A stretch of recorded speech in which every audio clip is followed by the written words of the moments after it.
the music that was like, but not exactly Curb Your Enthusiasm music that we sometimes play because we would never infringe on anyone's copyrights here at The Jump.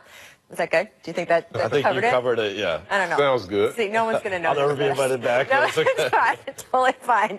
Who better, in fact, to talk about the Cavs than our ESPN.com writer, Dave McMenamin. Welcome back. We were talking earlier about seeding and how important it is, but Chauncey mentioned the idea of, like, look, health and then getting these pieces all back together and chemistry. Yeah. What do you think of that? I mean, you made a great point earlier. The biggest thing that's facing the Cavs this season is time right now. They haven't had the time to practice with one another. They haven't had the time to play in games that matter and figure out the rotations they're going to go to when, say, we're down 10 in the third quarter of a game we got to win. Who's the 5 guys we can play out? Because 4 of their top 10 guys are hurt right now.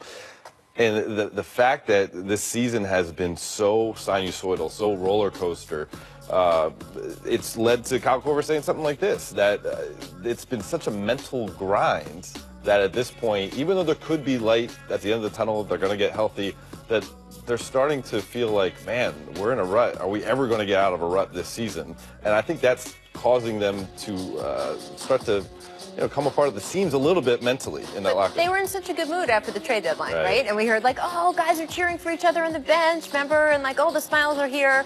The smiles stopped happening when they started losing, not kind of the other way around, right? I don't know. What makes that, how do you make that chemistry in less than a month? Well, it's tough to do, but, you talked about how the spirit was different, when the trade happened. Of course, I mean, you got new guys, y'all are playing well, but there's certain things that happen. So you can win games and get worse in the process, right? You have slippage. Shots are going down. You're undisciplined on the defensive end, but shots are going down, so you're still winning. So you don't pay attention to the small details that are necessary to win in the game. And if you look at the game, I've seen the last 2 of the last 3 games, the defense, there's no communication out there. The effort is lacking. Those are things that you have to pay attention to, not just if the ball is going. If they're making threes and LeBron is doing what he does, they're going to score 120 points. Right. They're probably going to win the game. But they may give up 116 or 17. That's going to get you beat the next day. Right. And those are the things that's the slippage that you see with the team. You guys talked on the broadcast about it being one of the quieter teams, especially on defense, that you had heard being courtside. Yeah, and any team that I've seen, that is a good defensive team, you have not only 1 but 2 or 3 guys back there talking. The back line of the defense, the guys are talking. The problem is right now, Larry Nance Jr. is the back line of the defense. Well, this is a new defensive system for him. This is a new system. He don't know these guys like he maybe should or will in a couple months. Those things show up. Yeah, and not feel comfortable yelling at LeBron. Sure. And it becomes overwhelming for all of them for various reasons. For the new guys, they're trying to deal with being a human, move to another city, figure their life off the court out while at the same time deal with a whole new set of personnel, deal with the championship expectation that they've never played under before. And then for the guys who've been around, they're like, man, when are we going to actually get some momentum here? And I can see from talking to guys like Jeff Green and LeBron and Kyle Korver last night in the locker room that they're like, can we ever catch a break? And Dave, one thing that you don't mention, you're talking about new guys, but you're talking about LeBron James, right? So you come in and there's just this thing that they're just going to defer to LeBron James. It just is what it is. I mean, he's the best player in the world. He's been that for a long time. You coming from a new situation and you're trying to fit in, of course you're going to defer to that guy. Right?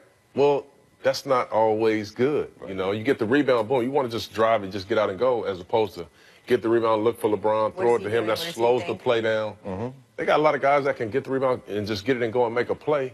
Well, what they don't understand is that helps LeBron. That takes the pressure off of LeBron. Right. So, it's one of those things. They're fighting time. It's going to be so interesting watching this next month or so and how things go down. Isaiah Thomas did downplay his first game playing against the Cavaliers. He said, I only played 15 games with the Cavs, so it wasn't like a revenge game. He did have 20 points, 9 assists, and 5 rebounds, so he wasn't not motivated, guys. I don't know. Are you buying it, Chauncey? No, I'm not buying it. As a guy that's like my little brother, I know it's been a tough year for him. He's very emotional, but some games just mean more, right? I don't know about revenge, but trust me, he wanted to play well in that game yesterday, and he did. I thought it was the best game. Floor game, score. It was the best game he played as a Laker, in my opinion, and it came at the best time for him. And it was after he started off the game poor from the floor, so showed the mental fortitude to get through that. And not just fall flat on his face. But this is the same guy who said that the Cavs made the trades at the trade deadline because they were in panic mode. Right. Obviously, he's still harboring feelings of resentment for how it went down in Cleveland. So if it wasn't a revenge game, then there's probably some wiring messed up with him. Of course, he was going to have some sort of revenge motivation going to the game. And right now, every single game he plays matters to him because he's trying to get that next contract. So if it's not the motivation of revenge, it's the motivation of seizing every opportunity he has to show that he's still the guy who was in Boston. And there's different levels of revenge, too, right? There's guys, and we've seen it come out so crazed because they just want to make a point so much. And then there's sometimes where, as you say, you're just motivated because obviously things didn't end the way you wanted them to. And you're like, I have to lay a few out tonight. The best player on the court last night was Julius Randle. He had a career-high 36 points, along with 14 rebounds, 7 assists. During that game, our broadcast crew, Chauncey, captured Luke Walton saying this to Randle. You're the best one-on-one defender in this league. The best. Do it all. That's quite a thing to say that. Hey, that's good coaching. That's good coaching. Somebody got to believe in you, right? You know. Man, I was surprised to hear it courtside, but you know, if you can tell a guy that and he goes out and performs that way, you should be telling a lot of guys that. You know, and I tell you what, I've been very impressed with him all season long, Julius Randle.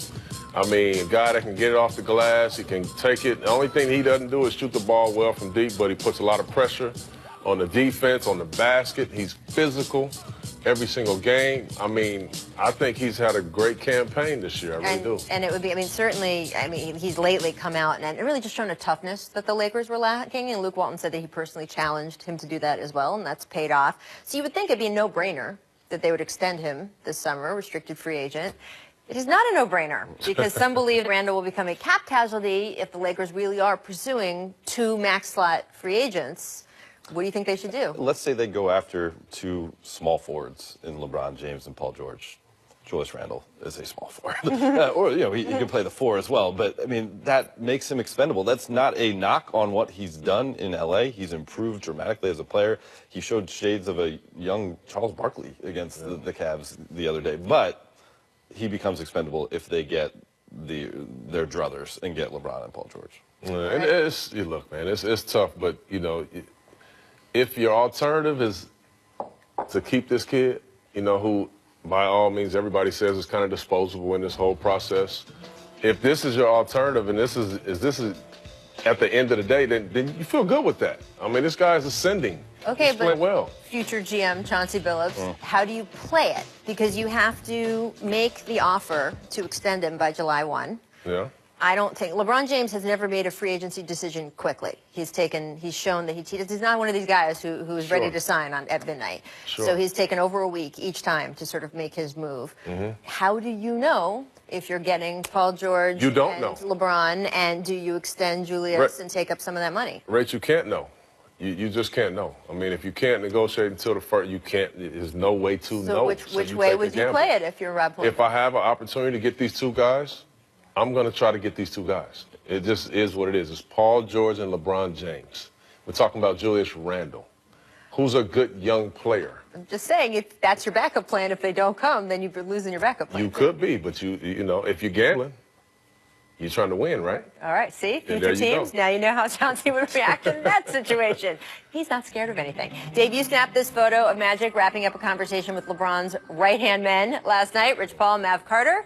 I assume in the something, nothing, or everything game, you think this is something. I think it's something. I think, as you mentioned before, it's not tampering. Let's get that clear. This is not tampering. Because they are also work with KCP. Yes, they're talking about getting KCP some shots, man. That's all they're talking about. All they're talking Get about. KCP some extra shots. Johnson, over the course of a game, we'll see Rich Paul probably in the hallway before, hallway afterwards. That was a very public display in the 4th quarter of a nationally televised game to go over. And to me, it was somewhat a message to Lakers fans saying, hey guys, look what I'm doing.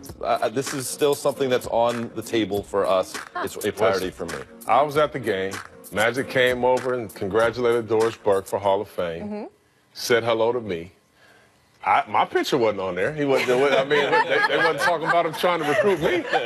I mean, he talked to a lot of people that day. So I mean, listen, man. You know, I'm pretty sure there's some other people he talked to. Obviously, this is a great caption. Right? It really is. It was a great photographer. That's all. Yeah. Do I need to get my button out again, guys? Come on. Hey. Slow down. I want to get to what the Jump recommends for today. Great writer, great friend, college hoops guru Seth Davis wrote a book titled, quote, Getting to Know Us, How Great Coaches Make Great Teams. This is the guy who literally wrote the book on John Wooden, right? And so he is now basically updating it with some incredible coaches from across all the different sports. What makes good coaching, why things work in some situations don't. It's a great read. Jump recommends. Looking forward to that. Introducing McDonald's new 1, 2, 3.